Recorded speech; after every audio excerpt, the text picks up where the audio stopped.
All right, it is 2 minutes past the hour, so we will go ahead and get started so we can use as much time as possible for today's conversation. My name is Lucy Barrier. I'm a policy analyst here at the Hunt Institute, and we are so glad that you are joining us today for this conversation on the past, present, and future of education for Indigenous students.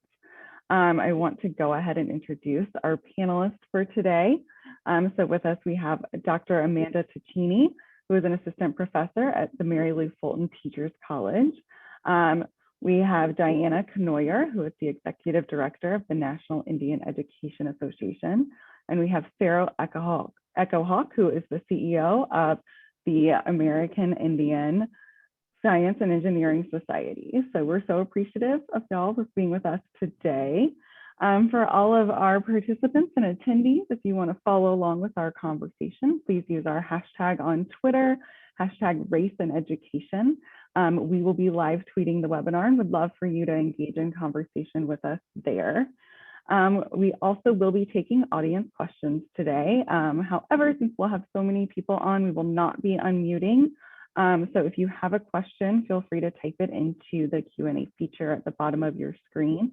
You can submit those questions at any point during the webinar, and after our opening questions, we will start getting to those, and we will get to as many as we can, but please know we will not get to all of them. So be on the lookout after the webinar for some activities that we will have to address some of those questions that we're not able to get to today. So thank you again for being with us, and I am now going to turn it over to today's moderator, Angelique Albert, who is the Executive Director of the American Indian Graduate Center. Angelique, over to you. Thank you so much, Lucy. So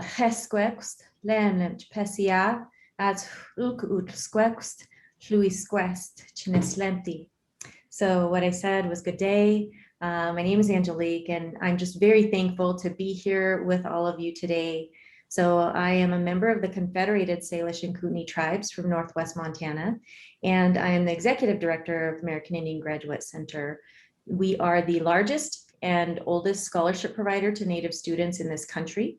We provide about 15 million in direct scholarships to students from over 574 federally recognized tribes, 63 state recognized tribes, and the descendants of those tribes.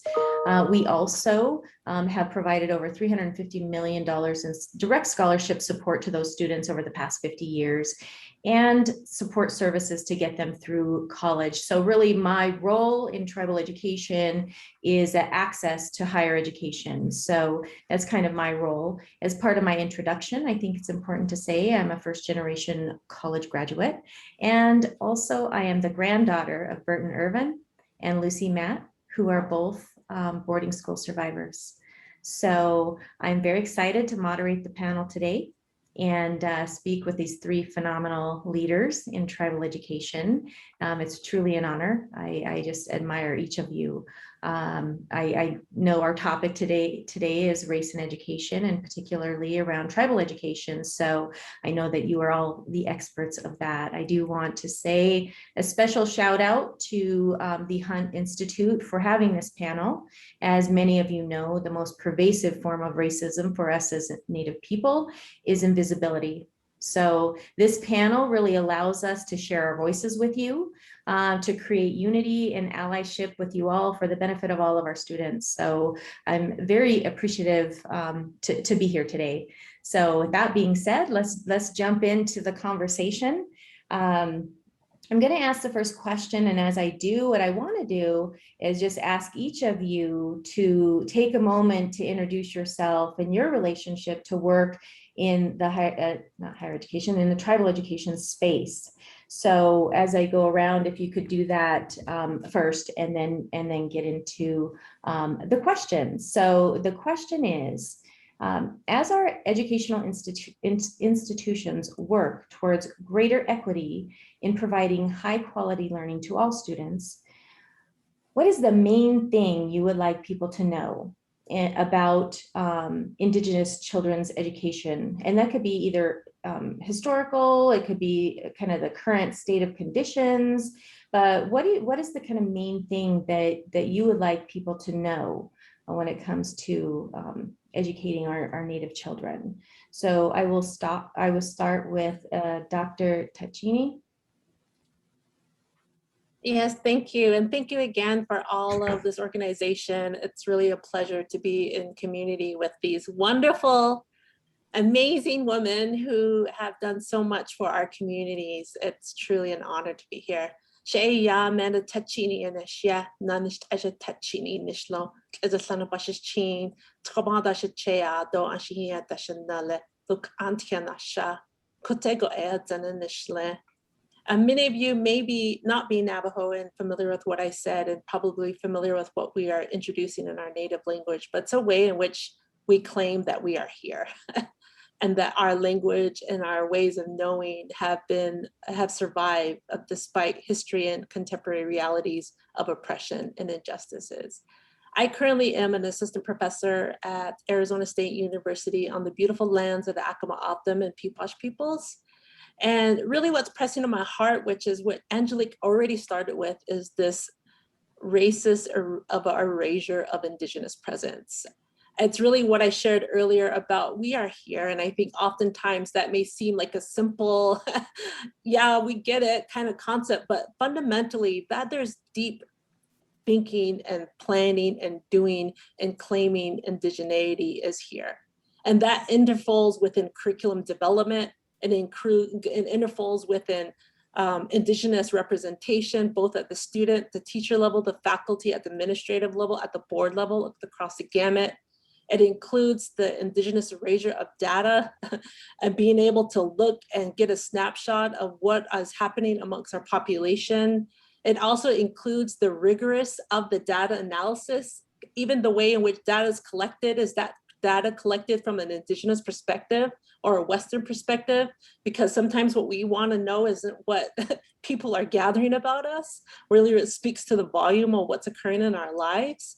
So this Indigenous erasure and visibility and we are here is really important. That's what I want folks to leave from this. If they could take one thing away from what I say here today, is to know that we are here. And if you don't know Indigenous folks, then that means you need to learn that there's Indigenous folks all across this nation. They've been here and there's local tribal neighbors right next door to you. You're on Indigenous land. All universities and schooling and people are benefiting from right now Indigenous land and waterways. And so once we start thinking about that, we need to really wonder about our relationships with Native people and how are we creating avenues for them to prosper and survive and to thrive and feel the freedom of living the lives that they want to live. And so that would be my main thing to describe as we begin to talk in this discussion, is to understand that Indigenous peoples are here and to work on ways to seek their presence. And I use presence more so than visibility has been a popular term too. But I think visibility is just about seeing and hearing. When you think about presence, it's about the being. It's about really knowing they're here and always outside of sight and vision. It's in the textures, it's in the feelings, it's in the land. The presence is beyond visibility. So I'm grateful, and we'll talk more about the challenges of not recognizing Indigenous folks from my wonderful colleagues here. But thank you for this opportunity to speak about this topic. Thank you. And so beautifully said. Yes, our presence, we are here. And you had so much content in that one just introduction when it comes to our presence in curriculum, our presence in instruction, our presence in data. So thank you for that. Thank you so much. I'm going to pass it off to Diana. Thank you. Thank you, Angelique. Thank you, Amanda and Sarah and Lucy and the Hunt Institute. I appreciate the opportunity to be here today. My name is Diana Knoyer. I'm the Executive Director of the National Indian Education Association. I've been with the organization for this is my 8th year. I came from the Pine Ridge Indian Reservation in South Dakota and moved to Washington, D.C. With my family. I say that I survived 5 years in the DMV area. It was a culture change, it was a social change, a political change, but it was a community change. And I realized there in the DC area that Diversity is everywhere. And this is to answer the equity question. Diversity was embraced in the Washington, D.C. area. I rode a bus to work for an hour. It was only 6.5 miles, but I was on a bus for an hour. And that whole hour, I'm not geographically successful, but I feel like I could have counted 50 to 100 countries. And that's what I think, to answer the equity question and to build off of what Amanda spoke about. We just want to be acknowledged and then respected and appreciated. Over the past year, over the past 8 years, but specifically over the past year, our tribal nations, our state recognized tribe, all of our indigenous people have been under attack, either through stereotypes and mascots, or uneducated, ignorant political decision makers and leaders making decisions about us, about our students, about our communities, about our nations, and not having us involved in the conversation.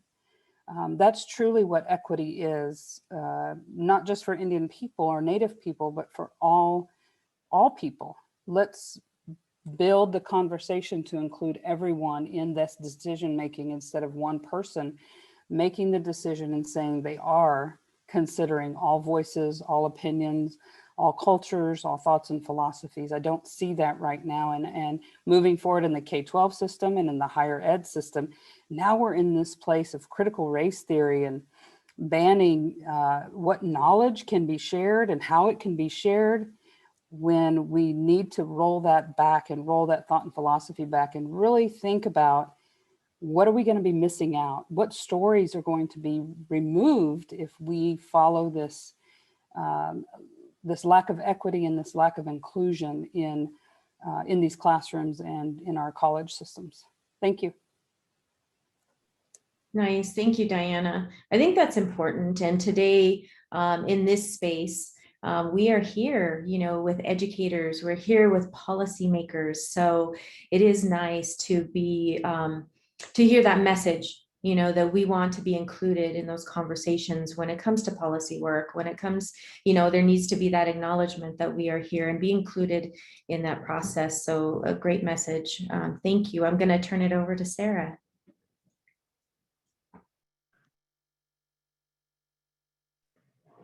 I muted myself. Thank you, Angelique. Nawa, hello, Sarah Echohawk. I am a citizen of the Pawnee Nation of Oklahoma, and I'm the CEO of the American Indian Science and Engineering Society. To make it easier, we just call ourselves ACES. We work in the K through 12 college and professional space. We really think of ourselves as a workforce development organization. So we help federal agencies, corporations, universities, schools attract Indigenous talent. And we have even been working more and more with tribes and tribal economies. So in addition to that, I think the one thing I always like to point out and try to get people excited about is our national conference, which is this year will be at the end of September in Phoenix. Usually have over 2,000 participants, and that includes the largest college and career fair for Indigenous peoples in the US and Canada. So great organization, even if you are non-STEM. So even if you're not science, technology, engineering, math, which is our focus, we welcome all folks that are interested in supporting our mission. So with that said, to the question of education, what do we want people to know? And just kind of then piggybacking on what was already said, because that was critical, I think, for me. And the way I think about it is, education was for a long time, I think as we mentioned, was really used as a means for assimilation and for exterminating our culture and our people. And so the importance of education today for Indigenous peoples is that we control it, that it really is an extension of our tribal sovereignty and the way that we want to educate our children. And so it's very important that we have control and that we are entrusted to educate our children. So for folks that want to work with us, they really need to be willing to let us approach and solve our problems, but be in support of that. And a big part of that, as we've learned in the work that we do, is what we consider cultural contextualization of curriculum. So really making it relevant depending on the tribal community or urban Indian community that students come from. So wherever we're working, trying to culturally contextualize that to make it more relevant so that Indigenous students see themselves in these STEM, and we'll talk more about that later, I assume, but see themselves in these STEM roles and understand how it can be practically applied in their lives. That's great. Well said, Sarah. I think that you kind of wrapped up everything in a nutshell. You know, when you look at the boarding school era, that came out of a federal policy, that came out of federal law, right? And so to be able to transition that, and which I think that we've done a great job in the past 50 years of claiming our sovereignty and making sure that we are a part of the process and building that culturally contextualized curriculum. That's where we are. I think that's the conversation, you know, to make sure that we're included, that we are heard, we are here, we are present, and we are a part of that process. So very well said, very well said. So I'm going to shift this question to Dr. Tacchini. Your research focuses on higher education access and persistence for our tribal students. And what are the unique challenges that create barriers to post-secondary education? And then also, yeah, I guess I'll just leave it at that. What do you feel are the unique challenges that create barriers to post-secondary education? That's a really good question. And I encourage folks who maybe are new to this conversation to do some homework. There's been remarkable people who have written and advocated on this particular topic. And I won't give them the justice that they deserve in the time that we have together with each other. But what's pressing on my heart these last few days is really thinking about, and when I said Indigenous presence, thinking about our representation of students on college campuses. So let me give some numbers to contextualize where I'm going. So in 2009, 205,900 Native students were enrolled in degree granting four-year institutions. Now that's a remarkable number. That's probably one of the highest numbers we've received thus far. However, by 2016, the enrollment dropped to 129,000. So it went from 205 to 130,000, the lowest enrollment since 2000. And if we can think about that 2016 number, we know what happened in that time frame. We had the Great Recession.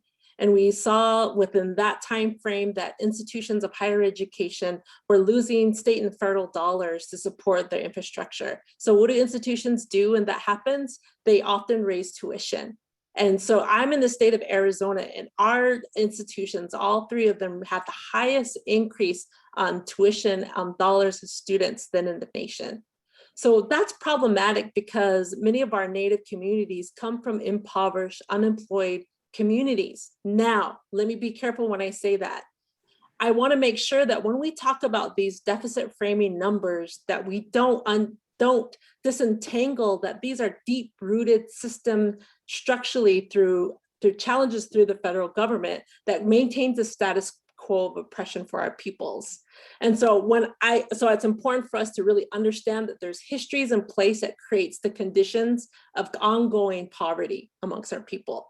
So for our students then there is an increase in tuition, we have wonderful scholarship providers here like ACES and AIGC who are doing all they can to support, but they don't have the dollar to meet the needs and the demands of support with not only the increasing number of Native students who need to fund college, but also to deal with the ongoing increase of tuition that institutions of higher education are doing, which is excluding these students. And so then I'm really concerned about college affordability amongst our Native students who often are coming from these systemic impoverished conditions. And I'm interested in it because of the tension of the land in which universities that we said earlier reside on Indigenous lands. Now, there's been some remarkable research by Tristan Antone and Robert Lee called the Land Grab University, where they investigated institutions during the Morrill Act of 1868, which provided college agricultural funding for universities to have public education. But what was invisible and hidden in that policy was that the lands acquired to fund these institutions, these land grant institutions, were stolen land. And there's long histories of that brutality amongst our people. So institutions to this day are benefiting from these from these land holdings that helps plant the seed of their endowment dollars. So then I'm thinking institutions are raising tuition, they're receiving money from these land holdings, and yet just opposed to that is our Indigenous students are not, they're not attending college, enrollment numbers are decreasing. So that means there are some systemic issues that are interplaying around affordability, around Indigenous lands, around Indigenous presence among our Native students. Oh my gosh, thank you so much. I didn't want to cut that off. That was so passionate and so, it's so informative. You know, when you're talking about land grant institutions and, you know, some of them are doing it well and doing, you know, fee waivers for our Native students and some, you know, but how many people are aware of that? You know, and so that's important that we understand that history, we know that history, but also to your point with the, you know, the need out there. I can speak to that when it comes to our students that we fund. You have a unmet need of our students is averaging about $23,000 per student, and our average recipient gets, you know, 5,000 to 8,000. So we're not able to do that. And then when you look at all of the applicants that come in every year, we're only able, I mean, we spout these great numbers, you know, up to $15 million every year. That sounds great. But to your point, it's not enough. We only fund 18% of the students who apply through our organization. And I know, you know, Sarah probably has similar numbers, and same with our partners, College Fund and IEI, you know, it's like we're, you know, collectively, it's still not enough. So I hear you, I feel what you're saying. And at the same time, just looking at the systemic issues, that's important for us to really look into that and dive into that. So thank you for that message. Diana, I will move to you. So the teacher shortage in this country is definitely an issue. But also, in addition to that, when you look at the demographics of the teachers in this country, you know, 80% of the teachers are white, and only 0.5% are Native. So I'll ask you, how are you working to increase the percentage of Native teachers? And what strategies have you found particularly successful? Thank you. Well, first of all, I'm going to talk about some legislation that we're working on the Hill. And then I'm going to go and talk about some of the implementation and on the ground programs and successes. So currently there's 2 pieces of legislation. Unfortunately, they're not moving right now, but they were introduced. It was introduced by Senator Tester. This is last year. It still hasn't been reintroduced yet. This funding will create scholarships, long-term repayment programs, institutional grants, support native language program grants to attract teachers who are either already language speakers or maybe almost fluent and want to continue that process to become a fluent Native educator to teach language and culture. It creates scholarships, like I said, and in response to Amanda, this is a challenge, right? This funding meeting this need. So it would bridge that gap. The other piece of legislation is called the Diversify Act. This was introduced by Senator Cory Booker back in May, this past May. It seeks to increasing the minimum teacher grant, so from $4,000 to $8,000. And the teacher grant is a federal teacher grant application through the Department of Education. So $8,000 a semester, $8,000 a year would support those that are going into the teacher education program. Again, back to that closing the funding gap. We're also working actively with several other congressional offices out of Senator Schatz's office and Senator Murkowski's office. And that legislation, unfortunately, is still in the draft form, but it is creating Native teacher pathways, specifically Native teacher pathways. And I go back to Native teachers. So these are Native teachers that either are language speakers, need maybe a diverse pathway, an alternative pathway. A lot of our educators, Native educators, are currently paraprofessionals.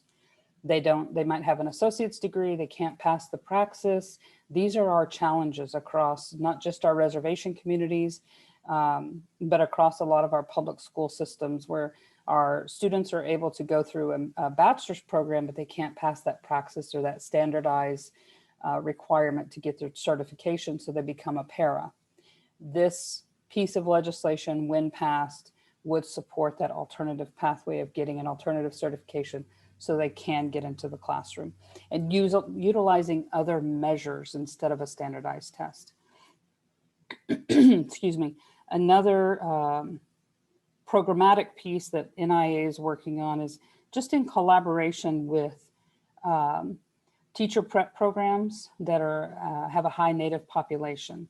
So ASU, Arizona State, University of New Mexico, University of Oklahoma, our tribal colleges, Washington State University, basically all of the University of Hawaii system, they have a high Native population. So we're partnering with them to figure out what's the missing piece, what's the gap, how do we recruit students, how do we retain students, and when they graduate, how are we able to place students into schools that have a high Native population.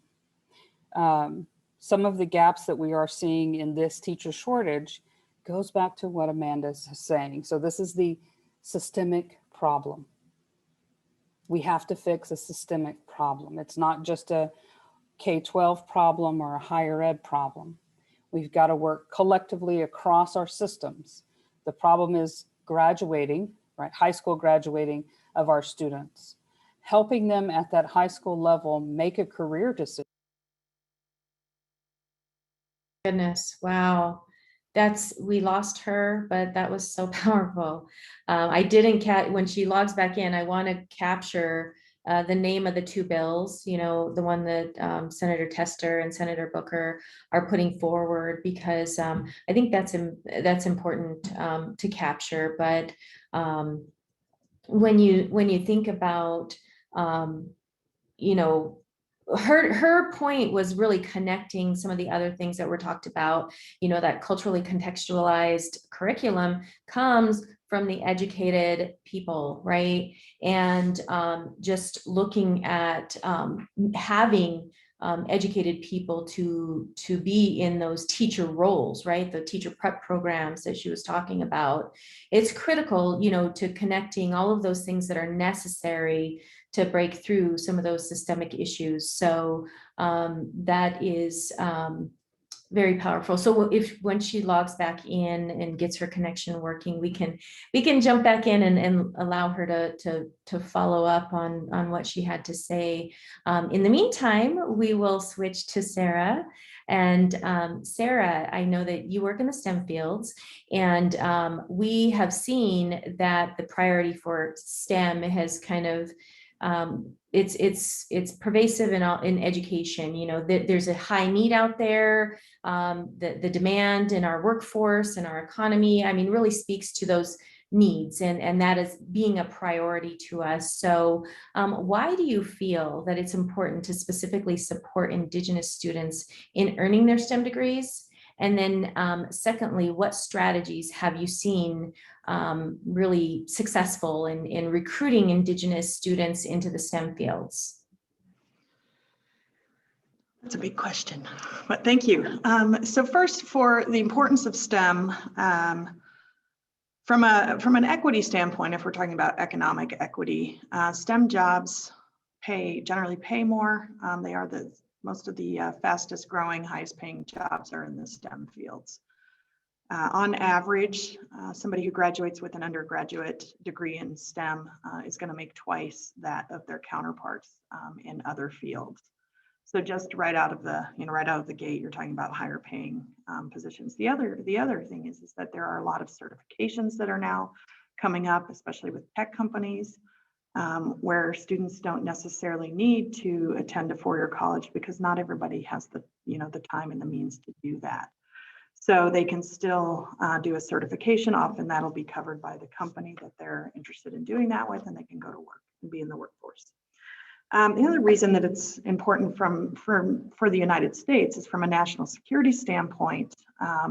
We don't even have enough workers to fill all of the STEM positions, which is why we're often bringing in people from outside of the US to fill those positions. So we really need to be doing that as a nation as a whole. And so Indian country certainly needs to be involved in that and included.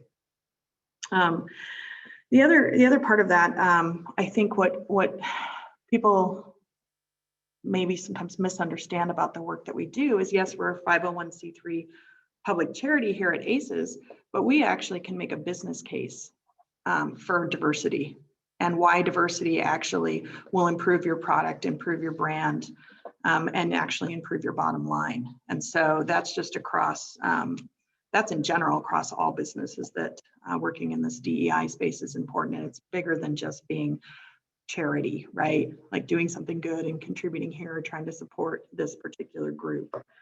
The other place that we work a lot in now and have really been expanding in is, again, I mentioned this, in tribal communities, so reservation communities, and really looking at helping tribes develop their own internal workforce. As Native people, often things are done for us or to us. And so having our own workforce and being able to, again, kind of ground that in culture specific to that tribal nation is important and is key. So we see that as also an issue of economic development. And then you asked me, what was the second part of the question? It just went out of my mind. Oh, no problem, no problem. What strategies have you seen that create successful, like recruiting students into the STEM fields? So thank you. So first and foremost, we need to be starting further back in the K through 12 space. Diana could certainly speak to this, right?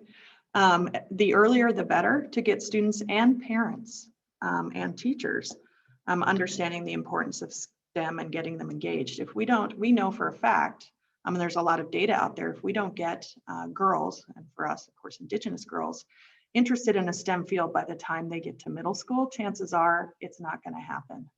And so right there, we're losing a huge opportunity. So we often have people, and all of our organizations and the work that we all do, right, is to support higher education, which is needed. But in that higher education space, you're not seeing a significant amount of growth. And the reason that you're not seeing a significant amount of growth is because we're not building that, I hate to use this word, pipeline, I guess I'll say pathway, right, to get students into that space. And so what I encourage companies and federal agencies and tribes to do is to be sure that if they're looking at a recruitment strategy, a way to build their workforce, is that they're looking not just to college students and recruiting them when they come out, but they've got to start that early. And we know that it's also important to be relationship building, because that's important in Indigenous communities, right? To be building those relationships so students become familiar with who you are and what your brand is and what you do, so that as they're going through their educational journey, they have you in mind, right? So that is definitely in terms of a strategy, is to be sure that you're building relationships, and especially right within your own backyard, so to speak. So wherever you're based, what you're doing, there's Native people there, and you need to reach out within your community. And then finally, I will say, once you get Indigenous peoples into your workforce, into your company, your agency, make sure absolutely that there is ongoing support, including like an employee resource group for Indigenous people, something that continues to make them feel supported in that work so they don't feel isolated and cut off. Thanks. Nice. Thank you, Sarah. Thank you. Again, well said. When it comes to the K-12 space, that really speaks to me, because I know with my children, I raised them on our reservation and in a public school system. And when they entered kindergarten, first grade, you have a majority of Native students. And by the time they graduate, there are 8 Native students graduating. So there's definitely a need and issue. And so we need to kind of look at that as well as that pathway to higher education. So I know that's what we partner with you, Sarah. We will be at your conference. So so look forward to seeing you there. I do want to take a moment to touch back with Diana. Such a powerful conversation we were having with you, and I want to loop back to that for a couple of reasons. You did kind of cut out when you were talking about the names of the legislation that was being put forward by Senator Tester and Senator Booker. So I wanted to give you an opportunity to restate what those are, and then just kind of sum up kind of what you were saying. Thank you. I apologize for the technical issues. Senator Tester's legislation is called Native Educator Support and Training Act. We hope it'll be reintroduced this year. And then the second one is the Diversify Act, and Senator Cory Booker was a sponsor, introduced. Both of them focus on diversity, teacher diversity, but also growing our Native and non-Native minority teachers in this space, in our teacher shortage space. And both of them are focusing on creating scholarships and repayment programs, institutional grants, and specifically growing our native language speakers and educators. A lot of our teacher prep programs that are in mainstream universities and our tribal colleges, we're not there at meeting the need of creating a native fluent speaker who also can teach in the classroom. We are building fluent speakers or educating fluent speakers, which is great. It's wonderful. It's a repatriation of our language. I support that 100%. But as an educator, you can't be an educator that is a non-speaker and then you have a fluent speaker that is not an educator. You can't just bring those two people together to a classroom. That doesn't make a quality and effective teaching practice. What we have right now are a lot of people doing the best they can. A lot of our native on reservation, on public schools that are on reservation, or our public schools that are border town, in our border towns, we have a lot of native educators that are culturally and linguistically connected to the community, but they fall short of that teacher education, bachelor's degree, or any kind of post-secondary training. So it's closing that gap at local levels. So that's what, again, NIA is, this programmatic space. The legislation would be helpful, but it's the work that we're doing on the ground and partnering with tribal colleges, partnering with mainstream institutions, and helping them understand it's a systemic problem. This is not just fixing at the K-12 level, and it's not just something we can fix at the post-secondary. We need to start, I think all of us have talked about, we need to start early. We need to start the conversation at the upper elementary, middle school conversation about what do you want to be? What do you want to do? Like I said at the beginning of my introduction, I'm from Pine Ridge. I'm Oglala. I lived and worked in my own community, and I'm telling you from a educator perspective, from a community perspective, a lot of our teachers fell into the position. This is not a choice. You went to school, you went through high school, and there was nothing else to do on a reservation. You either become an educator, you go into the health field, or you work for your tribe. That's our economic development in a lot of our tribal communities. So a lot of our educators, a lot of our teachers fall into this position. It's frustrating, and it's a slow process because we're not being purposeful in recruiting and closing that gap in teacher shortage. But it does start with this understanding that this is a systemic problem, and understanding that it's multiple systems that need to come together, partnership, collaboration, but also the passing of this federal legislation will help. So thank you for the opportunity to respond and finish my comment. Thank you. Thank you. Very important work. And I love your message of unity and really coming together. We know there are systemic issues. There needs to be intentionality when it comes to getting our students to and through college and into that workforce.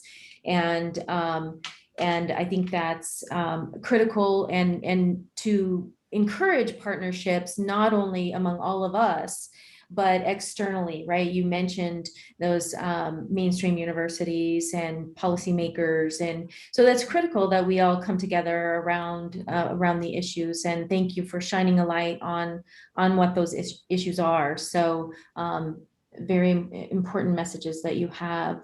For us, we'll skip to the next message. Education for Indigenous children in the US has involved the forced removal, I'll say, of children from their homes, tribes, and family for the purpose of assimilation and really of a white dominant culture, right? So this is our story, right? You know, and when we started this is I felt that it was important to acknowledge both of my grandparents that went to boarding school and survived, you know, and at this moment in time, you know, it's important to really acknowledge, like you all have been saying, and honor, you know, those children who didn't make it home, right? So at a time when our brothers and sisters across the Canadian border are grieving the children from these mass graves, right? And this is not an isolated incident. You know, we had boarding schools in the United States and in Canada. So this is a part of our history. In each of your respective areas, how are you encouraging your networks to integrate and honor our unique culture and experiences of our tribal people? So I'm just going to encourage you to speak on that. So we'll start with Dr. Cicchini. Yeah, thank you for that question, and also the acknowledgement of the First Nation children that we're learning just in weeks unfolding. It really touches all of us in many ways.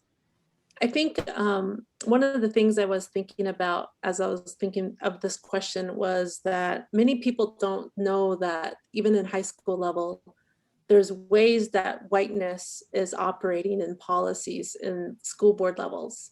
So for example, graduation, a time of celebration, a time of such joy. Many schools are prohibiting Native students to wear a feather on their mortarboard or have it beaded on their mortarboard. And this is happening in real time right now, where then our young people, our youth, our high school seniors and juniors are having to go to the school board advocating to wear a feather and a mortarboard. Mm-hmm. You know, it really shouldn't be something for them to do because we're trying to get them to graduate and to prepare for college. And now the burden on them for speak of racist policies is occurring. So I want to highlight those stories because they are ways in which that keeps us accountable, our young people, to say that, you know, we have a right to celebrate the way we want, that honors our culture and our ways of knowing. And this is not just happening at graduations. There's stories of kindergarten boys getting sent home because their hair is long, that this just happened a few years ago as well. A Navajo boy was sent home. Can you imagine kindergarten? We're all excited on the first day of kindergarten. My babies are all excited as parents, and to be dismissed and sent home is again as an example of this assimilation that's happening all the time right now. And so what gives me really hope is looking at these young people, because they're fighting for things that we should be doing, policymakers should be thinking about, and the school board to that local level of really what is ways in which, so the policies, the programs, the curriculum, the people that you are bringing into your fold, and what they're developing, what are they developing, who does that benefit? And who does that exclude? Those are important, fundamental questions we should be asking ourselves all the time, especially when you're designing policies and programs for people. Who does this benefit and who does it exclude should be in our thinking. I want to also give a shout out to the American Indian College Fund. I worked with them for some time, and Cheryl Crazy Bull, who is the lead of the College Fund, coalesced a group of folks a couple years ago to create what we're calling the Declarations of Higher Education. And you can find this online. That is at that convening, they included presidents of tribal colleges and non-tribal colleges. It included folks like these wonderful ladies, advocates, non-Native and Native advocates for justice, and thought about how can we support Native students? How can we keep institutions, non-Native institutions, accountable for the way they serve our students and don't serve them? So from that meeting, we coalesced and created 8 declarations of saying, these are 8 things for you to think about at your institutions about ways to support students.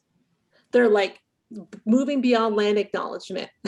They're just what everyone is saying here: have curriculum, have a place for students to feel that they belong, have an ethic of care that's guided by love.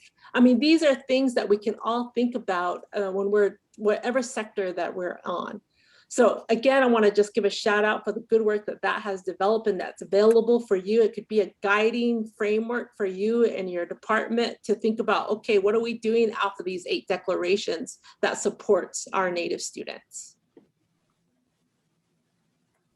Thank you so much. Yes, that it's great to have that resource and to keep in mind that the policymakers and the school boards, you know, to go back to your original, you know, thought, you know, we are here, you know, we are present and we should be included in that. So thank you for that message, and thank you for the 8 declarations as a resource. And let me move on to Diana.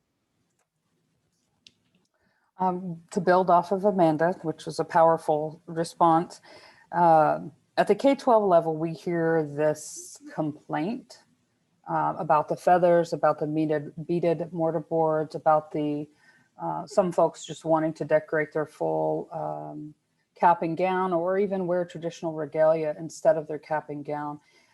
So we're dealing with this on, I feel like, almost at the ground level. We are at the front lines.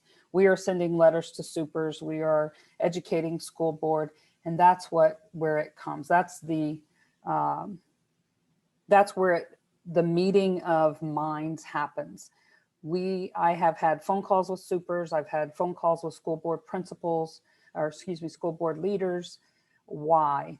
The same question Amanda's asking. Why? Why was this policy written? Who were you trying to protect? And this is how you are leaving folks out or leaving students out. And so it's through the education. I feel like I can say successfully, I've changed a lot of school leader decisions at the very last minute because I've asked those questions.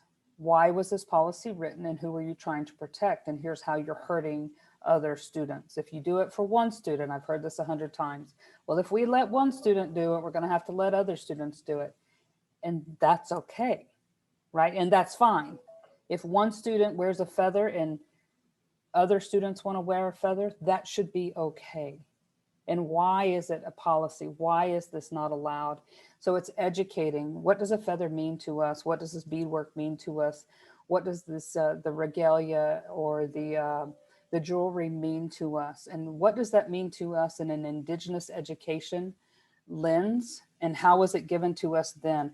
So I've done a lot of educating, and I've done a lot of policy review, school board policy review, and influenced, and help them just get to that space of, let's create a Native graduation policy. So they've left everything else the same, but we are considered a special case. And right now I'll take special case. I will take that consideration in their policy, in their school board policy, just so our students can feel their culture and their identity when they walk across the stage. Another space, again, legislatively, that we're working with Senator Warren and, at the time, Representative Holland on a specific bill calling honoring promises to Native nations. It too has been stalled, still wanting it to get through Senate, but it's titled, The legislation will create the Truth and Healing Commission on Indian Boarding Schools and Policy in the United States. It would establish the first formal commission to investigate, document, and acknowledge the federal government's cultural genocide and assimilation practices through Indian boarding school policy. And what we're asking out of this legislation is just to begin educating internally, right? We got to start at the top. Where does our policies get made? Where are our federal laws being made? And the folks that are making these decisions for us are uneducated, just not knowledgeable. I would hope that most of them are just not knowledgeable, uneducated, and not ignorant, or not wanting to erase what has happened. We want to receive some verbal written testimony from boarding school survivors. And so we're working with the National Boarding School Healing Coalition. I hope I'm getting the acronym right, but NABS is their short, working and partnering with them, gathering information from experts about intergenerational trauma and historical trauma. But it's about creating this space, excuse me, of informing and educating. And I have worked with other Native nonprofits who are creating their own trauma-informed conversations. It goes far beyond social emotional learning, which is an education K-12 buzzword that everyone kind of uses and throws it around loosely. We want to talk about trauma. What does trauma informed? Not just historical trauma. We need to talk about what trauma is going on right now. That historical trauma is also present in current day trauma. What a pandemic trauma. Poverty results in trauma. Abuses result in trauma. And so what our kids are coming to school with today versus 20 years ago, 30 years ago, Native and non-Native, is a different set of traumas. We have to acknowledge the past to understand what's happening currently with our students and with our parents. Thank you. Wow. Thank you. That was such powerful voices, and I really appreciate this. I know, the encouragement of a Native specific policy for graduation. I personally experienced what you're all talking about with the mortarboards with my nephew, and just that need, and that's a powerful statement too. We need to acknowledge it's not historical trauma, that these are things that we're currently dealing with, and how do we do that? And I know each of us have had our own challenges. We are constantly challenged in educating basically anyone we talk to about Native issues. So thank you for that. I'll pass it to Sarah. Thanks, Angelique. Well, I don't know that I have much more to add to what my colleagues here have talked about. So I will just say again, I think important in both in schools, so if we're talking K through 12 or even higher ed, and in the workplace, that Indigenous peoples are supported and permitted to bring their whole selves to work. It's not enough just to hire or recruit into schools a diverse group of people if you're not honoring who they are and allowing them to express that and be supportive of that. And I think, especially for Indigenous peoples, again, as we've all talked about, education was used as more or less like a weapon, right? To assimilate us, to destroy our culture, to do away with us. So it's very important that we are able to maintain our identity and that we're able to define what that is and not be told that our identity isn't important or how we should express it. So I will just add those two because I know we've got a lot more to go. So. Nice. Thank you, Sarah. I know we have just 5 minutes left and we have some questions from panelists. So I will shoot this one to you, Sarah. There has been a larger conversation happening in education around assessment of both student learning, both how we can effectively measure student learning and what skills we should be assessing, particularly in STEM subjects that are prioritized for annual standardized assessments. Are there any specific types or methods of assessment that would particularly support the learning of Indigenous students? That is a really big question. And I wish I had my chief program officer here to analyze that and answer that, because she's our research person as well. But I will just say, I think, and I don't know if this is the answer, if this will be helpful, but I think when we look at it and when we're dealing with assessment. It's similar to what we're talking about with curriculum, in that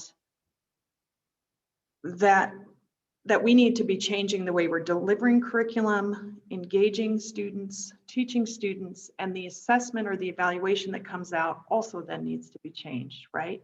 Because in standardized testing, we know that our students are not going to do well, but that doesn't mean they're not capable and that they can't do it. And so I think we need to be looking at models that don't just focus on more or less the what I want to say, like the in the standardized testing, just what is the score, and can they what did they score in this and what do they score in this? Because if we look at like AP calculus, we're going to see very few Native students even taking the AP calculus test, right? Let alone being able to actually pass it. So that has to do again with the way that we are teaching Indigenous kids and bringing them in and not excluding them. So they have to understand how they fit, how that's relevant to them. And in the way that we teach them, again, needs to be different. It needs to incorporate their culture, the way that they learn, most often tactile learners. I'm not doing a very great job with this question because I'm not a researcher or an evaluator, but we do actually have staff, Dr. Kathy Deerenwater, and I recommend that people definitely look her up and look at some of the journal articles that she's put out and produced exactly on this topic and about how Indigenous students learn and how to evaluate that learning. And what I'd like to do is, I'm sure that Diana would be the one that would be probably better able to speak to this, since NIEA is. No worries. But I think it's a valid question, and so I think if Diana's got to do it. I don't know if we're out of time, but I just want to piggyback and say you're right. You're on point.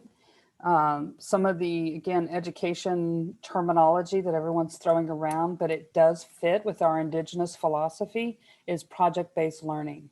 mm-hmm. And you can really incorporate a cultural thought and philosophy if you utilize and embrace this project-based learning concept and this pedagogy. And you can go out into our communities. You can go out into our traditional spaces and include traditional community and traditional thought and philosophy as you're learning STEM, as you're learning math. Then it's connected to what we already know and understand and feel comfortable with. If we are going to go back to this teacher-centered, rote learning, that is not how we learn. Like DNA makeup, I want to make a general statement, not just to Indigenous people, but I feel like after the pandemic, students just in general, I know there's a small population that really enjoyed and thrived being behind the computer and being isolated, and that's great and wonderful for them. But I know a majority of our students, especially our Native students, really struggled being in that isolation and having to just kick out information. They need to be challenged. They need to understand what it does mean to be critical thinker and to problem solve. We are natural problem solvers. So why can't we do that? And that's what project-based learning allows our students to do. Make mistakes and challenge. Sorry, go ahead. Thank you so much. Yes, it's such a great conversation, and we are at time. Yes. And I'm so sorry if we missed your questions. I know I had many of them coming in, but such great perspective, insight, and really shining a light on what is needed for tribal education, what our students are needing. And I think we've given our listeners a great starting point and resources. And thank you all for your words of wisdom. And I look forward to staying connected and connecting to our broader community out there with the Hunt Institute. I will turn it back over to you, Lucy. Thank you so much for this conversation. This has been absolutely amazing, and I am not surprised we ran out of time because there's just so much rich content here, and you cannot fit it all in 1 hour. So we will be looking to do some follow-up on Twitter and some other resources where we can continue this conversation. So thank y'all again so much. For all of our attendees, I hope that you will join us for some of our other upcoming webinars. I put a link in the chat for our one coming up on the 22nd on the politics and policy of inclusive K-12 social studies curriculum. So we hope to see you there, as well as our next race and education coming up on the 29th. When this webinar closes, you will be taken to a survey. We hope that you will take it to help us make sure that we are continuously improving to best serve you. And that is all we have for you today. So thank you again for being here with us, and we look forward to seeing you soon. Thank you. Thank you. Thank you.